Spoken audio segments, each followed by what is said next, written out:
اینجا باشم پدر و مادر چیکار کنیم انشاءالله آهسته رویم خدا خواهد یکی داریم که نانی گرم است خدا خواهد انشاءالله هیچی نداشته باشیم سخنی نرم خدا سبحانه و تعالی در قرآن عظیم و شأن میگه اعوذ بالله من الشیطان الرجیم و قل لهما قولا لینا. در سوره اسراء الله میگه برای پدر و مادر بگو سخنهای چیگو نرم بود، سخنهای ملایم بود که تا سبب رنجش آنها نباشد. اولین وظیفه ما، دوم وظیفه ما و شما البته در محله ها چی هستند؟ بیمارها هستند، یتیمها هستند، بینواها هستند، بی پدرها هستند. ما و شما سنت پیامبر صلی الله علیه و سلم قدر امکان انشاءالله هدیه ها توفه کنیم. نه اینکه خداوند از اینجا برایمون کوچه و کوچه شوی باخری، کوچه و کوچه خانه و خانه گشتن، این خلاف سنت محمدی صلی الله علیه و سلم است. عزیزان من، امروز روز خرسندی است، روز انشاءالله شادی است. ما شما تا که اسلامی عظیم ضعیف نشان میدیم، تا که ما شما این خرسندی ها را بین گریه، بین ماتم پخم مبدل میکنیم. پیامبری بزرگواری ما شما محمد صلی الله علیه و سلم یگانه عملاش همین بود و دختراش خبر میگرفتند رسول الله صلی الله علیه و سلم و به زیارت خدا خواهد بیچارگان میرفتند، زیارت میکردند و در خانه حتی اینکه شادی خرسندی را پیشواز میگرفتند. حتی در کوچه های مدینه تمام کودکای مدینه چیکار میکردن؟ الحمدلله رقص و بازی میکردن، خرسندی میکردن. رسول الله صلی الله علیه و سلم من نمیکردن. وقتی که رسول الله از دیدگاه برمیگشتن در راه دیدن که یک گروه کودکا به رقص و بازی مبتلا هستند. یک کودک دیدن که در گوشه راه گریه دارد، لباسهای دریدگی. آهسته نزد همون کودک رفتن، سوال کردن بچه جان امروز روز شادی است، امروز برای مسلمانان روز خرسندی است، برای چی بچه جان میگیری؟ باعث گریه تو چیست؟ گفت پیامبر من پدر ندارم. وقتی که پدرم در جهاد وفات کرد، مادرم شوهر کرد، اون شوهری یعنی بیرحم من از خانه بیرون کرد، مال و چیزی پدرم گرفت. امروز جای ندارم که روم. رسول الله گفت بچم غمگین نباش. کنارش رسول الله گرفت، آبی دیده کرد، گفت میخواهی که من پدرت باشم و میخواهی که عایشه مادرت باشد و میخواهی که یعنی فاطمه بچه‌ت باشد و میخواهی که امام حسن امام حسین برادرت باشد. قول گفت یا رسول الله. خب نگفت میگه عایشه مادرم، نگفت عایشه، اینا گفت یعنی آوازی دارم، لباس های زیبا پوشون، شکمش زیر کن، این فرزند ماست. این سنت پیامبر صلی الله علیه و سلم. ما چی داریم؟ ما امروز نامردها مالای یتیمان را گزینده سازیم. ما نامردها وقتی که وفات میکند زن از خانه پیش داریم با کودکاش، چنان دنیا فرا گرفته است. این طریقه سنت پیامبر صلی الله علیه و سلم داریم. انشاءالله در پیش خدا مسئولیم، جوابگر هستیم. و جای به اون نوازش کردن و جای به سجده کردن. حتی رسول الله صلی الله علیه و سلم خودش که یتیم بود، یتیما را دوست می‌داشت. شیخ سعدی میگه چون بینی یتیمی سر افکنده بیش، مده بوسه بر روی فرزندی خویش.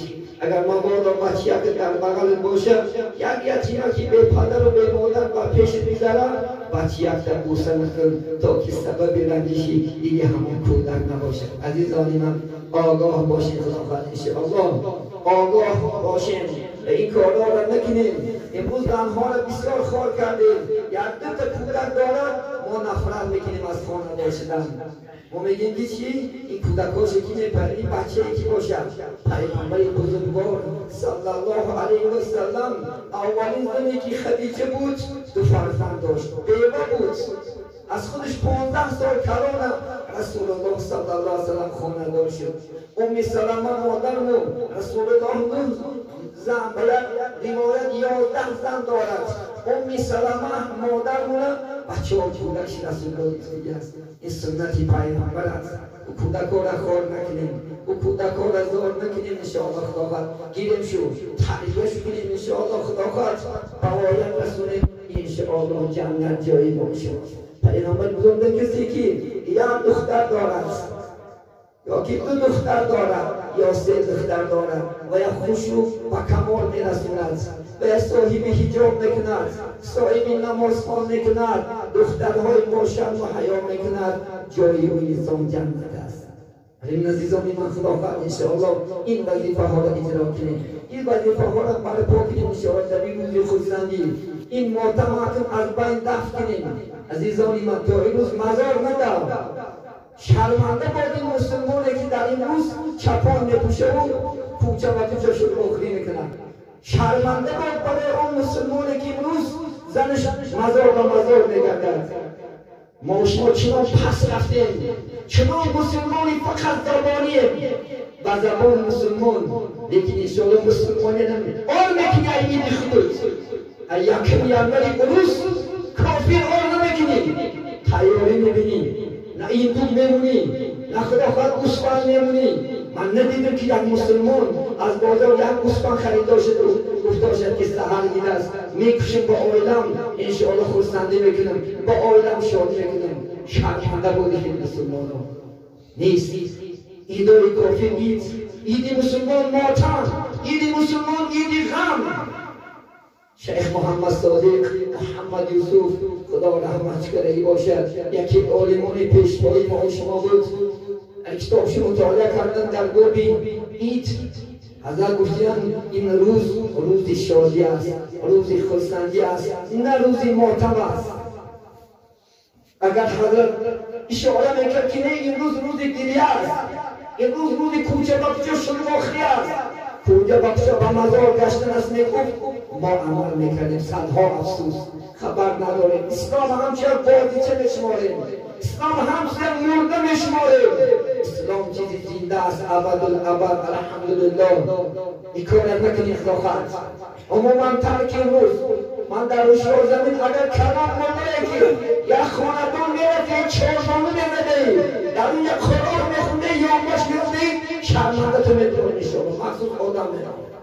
عموما شیازمی یوان نشنم من فاتحه بده دیگر دیهان بره چی نبره پیش زن در خداوند 2 کیلو مشتگیر زنک که انشاءالله خداوند برده انداز نامرد کرده نمیتونه، زنها را خونده نمیتونه، کودکان را پشونده نمیتونه. مرد داری با کوچه دار گفته میگرده بیچاره زن در 1 کیلو گوشت میخرید در 1 هفته بیچاره نمیخرد. گوشت بیچاره با 1000 ها چکار میکند و کودکان میخوند خودش نمیخرد. این روز مرد 2 کیلو گوشت انداز زنه روز خرسندی این روز رقص و بازی بیا با همشینه خیلهای تمام ها خود رقص و بازی کن. این شعار اسلام است، این عید است، این خرسندی است. صدها افسوس نمیکنید میترسید. امروز فرارانی کن به خاندانت. امروز انتبون راحت کنیم. این روز بود رقص بزنید بازی کنید شادی کنید انشاءالله. حتی در درهای پیغمبر زنها کفکوبی ها میکردن. این موزی که برای ما شما درست نیست با کفکوبی ها با صورتخانی ها دیدی یکدیگر را شاد میکنیدن. یکدیگر خواهد آسفالت داشتن یک گروه زنها رقص و بازی داشتن کفکوبی ها میکردن. رسول الله من نکرد. این روز بدن شیر دوار کن باید باید کن انشاءالله خدا خواهد.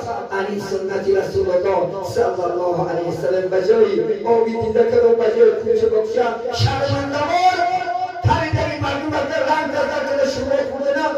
این مرد برای خیلی خلقت مسلمان باید عید کند، شادیش شادی کند، غمش غم کند. عزیزانی من روز شادی است. نبینم که در زمین ماتم باشد، شادی باشد، خرسندی ها باشد، گروه خدا خشین.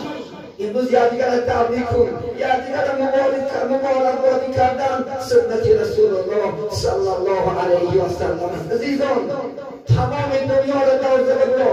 همه خلافت بیدعت و حرامات در بیان ما شما جایگیر است، در شوخی ما شما جایگیر است. سبب چیست؟ عالم و بسمه نبرند، عالم ها این کافی ندارن، حق نمیگن، ناحق میگن. حق میخواهد یکم منا نمیریم در باید همون فاتحه نمیریم، در کار نیست. یکم خودت خودسندی اعلام میکنیم، یکم خودت شادی میکنیم، یکم انشاءالله آیت خلافت بعض مطلب تشکیل میکنیم. این مسلمان است، این ایمان است، این خلافت سنت رسول الله صلی الله علیه و سلم از زنده کردن است. عزیزان ایمان هوشیار باشید، آگاه و دائم داریم. عید رمضان و عید قربان دیگر یگان عید تعلق عید ما نیست، نه نوروز نه خاصال نوتو نه دیگه تو این به اسلام تعلقاتی ندارد. دروغ نگو، این عید ما شما نیست.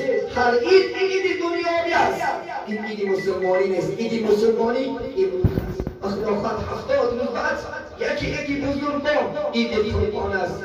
ماهی حج است، ماهی ذباحی است، ماهی سنت پدر ملت ابراهیم خلیل انشاءالله برای ما شما فرا آمدن. این چیزا را عید دون، این چیزا را شاده دون، این چیزا را قرد یادیگر انشاءالله دون، یادیگر خلافت بخش کنونوز قاری نشود. عزیزان من مسلمان باید قاری نشود، مسلمان باید اکش اکه کند، دادش را در کند، خواهش خواهر کند. حتی همسایه اگر کافر داشته باشی همسایه در همسایه میکنید. پیغمبری بزرگوار صلی الله علیه و سلم ولی ما همسایه کافر نداریم، بالکل الحمدلله مسلمانیم، یگان با دیگر ملتم نیستیم، لیکن امروز با همسایه ها قوی هستیم و خویش تبار اکا و دادر اپا و خواهر صحبت نمیکنیم. این شرمندگی است برای مسلمانان. پیغمبری بزرگوار میگن من کان له کینون و لیس له دینون. عزیزان من کسی که کینه و قدرتی مؤمن در دلش میگیرد وای مسلمان نیست، وای مؤمن نیست. نماز خود قبول نمیکنند، عمل خود قبول نمیکنند. شما را خود برای خریدی، شما را برای دنیا خود ریزی، شما را برای جنگ و جدال، برای آبروریزی نفرستنده است. الله سبحانه و تعالی میگه اعوذ بالله من الشیطان الرجیم و ما خلقت الجن والانس الا لیعبدون. ما نآفریدیم انسان ها را، نآفریدیم جن ها را مگر برای عبادت. ما برای عبادت اومدیم، برای خریدی، برای خونریزی، برای آبروریزی، برای غیبت، برای زنا، برای پرستش، برای بخشیدی، برای تهمت کردن، برای فضا کردن در دنیا آمدیم. برای عبادت، برای مهر و عاقبت، برای دوستی. یعنی هم نشینی الله سبحانه و تعالی ما و شما را در دنیا خلق کرده است. مسلمانای عزیز باید که پیغمبر ما مثل خدا خواهد یک ریش باشیم، چرا که ریش در ریش میمانند میچسبد، همچنان مسلمانان مستحکم باشد. در اسلام ملت نیست، یک ملت داریم ابراهیم خلیل، نخواهد یک کتاب داریم قرآن کریم، یک دین داریم دین اسلام، یک پیغمبر داریم محمد صلی الله علیه و سلم. الحمدلله این چیزا را غنیمت دونستم. همه ما شما خدا خواهد با طاعت، با عبادت، با یک خسنجا انشاءالله خدا خواهد این وقت را گذارنیم. وقتم نزدیک است برادران، یک چند مراتبه طرز خوندن این نماز برای شما تاکید میکنیم. این مسلمان را بینید 30 سال شده است خلافت دموکراتیا، 30 سال است اسلام عزیز آشکار است، جلوتر نیت کرده نمیتونن مسلمان شهروندگی را بینید. وجود میگه دنیا هم یا نیاز تحقیل کن های بس شهروندگی از برای مسلمانی فقط مفتا خسته داده با در تصمیت نمازی در رمضان خگشتر گیرد. امی بچه باید اکشون کی تو یاد کنه، از مردم شدن تو شما چطور یاد کنه. غیرت نداریم، غیرت اسلامی نداریم، محبت به خدا پیغمبر نداریم. باید سوال در رو همین است. باید که با شما خدا این ساعت بودکی یاد کنه که وظیفه های شما مجبور باز خرسا تکرار کنید. بسم الله الرحمن الرحیم. نیت کردم بگذارم 2 رکعت نماز عید رمضان با جمله تکبیراتش که واجب این وقت است. این واجب است. روی آوردن و قبله من بر جهت کعبه اختلاع کردن و امامی ها ایستادن این به امام خونده میشه تنها خونده نمیشه این نماز ولی نماز اول یکم کس حق نداره با نمازی در تکرار بخوند طبق مسئله فقهی طبق مسئله حنفی امام اعظم رحمت الله علیه یک مراتب میخونده میشه خلاص الله اکبر دستار میبندیم و در سبحانك اللهم تو را هممون میخونیم سبحانك اللهم و بحمدك و تبارک اسمك و تعالی جدك و لا اله غیرک و از این خدا خواهد گفتند سه مراتب تکبیر میگیم دستار کاملا میپرداریم سه مراتب الله اکبر الله اکبر الله اکبر هر یک گفتگی دستار و گوشه رسول این سنت رسول الله صلی الله علیه این مستحب باشدن پیغمبری بزرگوار کردی کار است بعد از این چهارم دست نمیبنده موندگی عملوش ایمان میکنه یک رکعت دوم رکعت میخونیم بعد دوم رکعت نشیدم بعد پیش از رکوع رفتم با سه مراتب تکبیر رفته یعنی چرا این تسبیح خدا تکرار میکنیم و در آخر انشاءالله یک خطبه و یک دعا انشاءالله نماز رو پایان میرسونیم ولی این بیشتر آنجا نمیشه انشاءالله خدا پر کاملا باید محبت باید عشق انشاءالله خدا خواهد Kama kak balam mekine ki usiz der ki ciman abraf. خب باید عشق باید محبت انشاءالله خدا خواهد این نماز میخونیم کاملا پر خدا خواهد دیرگیر نباشه میزرم نمیشه خدا خواهد انشاءالله آهسته آهسته باید محبت و عشق این نماز میخونیم همین فکرها که گفتیم هممون قوتیم هممون